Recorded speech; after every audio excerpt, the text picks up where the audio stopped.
காவேரி நகர் எனும் ஊரில் சின்னமுத்து என்பவர் வாழ்ந்து வந்தார். அவருக்கு பழைய குடைகளை ரிப்பேர் செய்வதுதான் தொழில். யாராவது கிழிந்த குடைகளை கொண்டு வந்து கொடுத்தால் அதன் கம்பிகளை சரி செய்து துணிகளில் கிழிந்த பகுதிகளை தைத்து மீண்டும் உபயோகப்படும்படி செய்து விடுவார். அவர் அமரும் இடத்தில் நிழலுக்காக ஒரு பெரிய குடையை தரையில் ஊன்றி வைத்திருந்தார். அந்த குடை பல வண்ணங்களில் பார்ப்பதற்கு மிகவும் அழகாக இருக்கும்.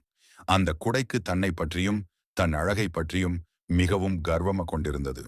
அது ரிப்பேர் செய்ய வரும் குடைகளை பார்த்து ஏளனமாக சிரிப்பதும் அவற்றை பழித்து பேசுவதையும் வாடிக்கையாக செய்து வந்தது.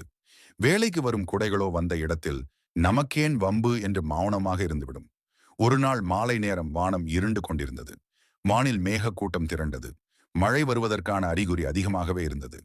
கொஞ்ச நேரத்தில் காற்று பலமாக வீசவே அந்த குடை காற்றின் வேகத்தை தாழ முடியாமல் வேகமாக பறந்து சென்று சாலையோரம் முட்புதரில் போய் விழுந்தது. குடையை ரிப்பேர் செய்பவர் வேகமாய் சென்று குடையை எடுக்க முயன்றார். குடை முள்ளில் சிக்கிக் கொண்டிருந்தது. முள்ளில் சிக்கியதால் குடையில் இருந்த துணிகள் அங்கங்கு கிழிசலாகி போனது. குடை ரிப்பேர் செய்பவரோ இதுவும் நம்ம நேரம்தான் என்று நொந்து கொண்டே குடையை எடுத்து வந்தார்.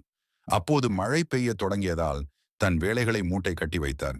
மறுநாள் காலையில் முதல் வேளையாக கிழிந்து போன குடையை எடுத்து கிழிந்து போன பகுதிகளை தைத்து மீண்டும் தரையில் ஊன்றி வைத்தார். அந்த பெரிய வண்ண குடையில் இப்போது பல இடங்களில் தையல் போடப்பட்டிருந்தது. அந்த குடைக்கு இப்போது தன்னை நினைக்கவே அருவருப்பாக தோன்றியது. இத்தனை நாட்களும் கிழிந்த குடைகளை ஏளனமாக பேசி சிரித்தேன்.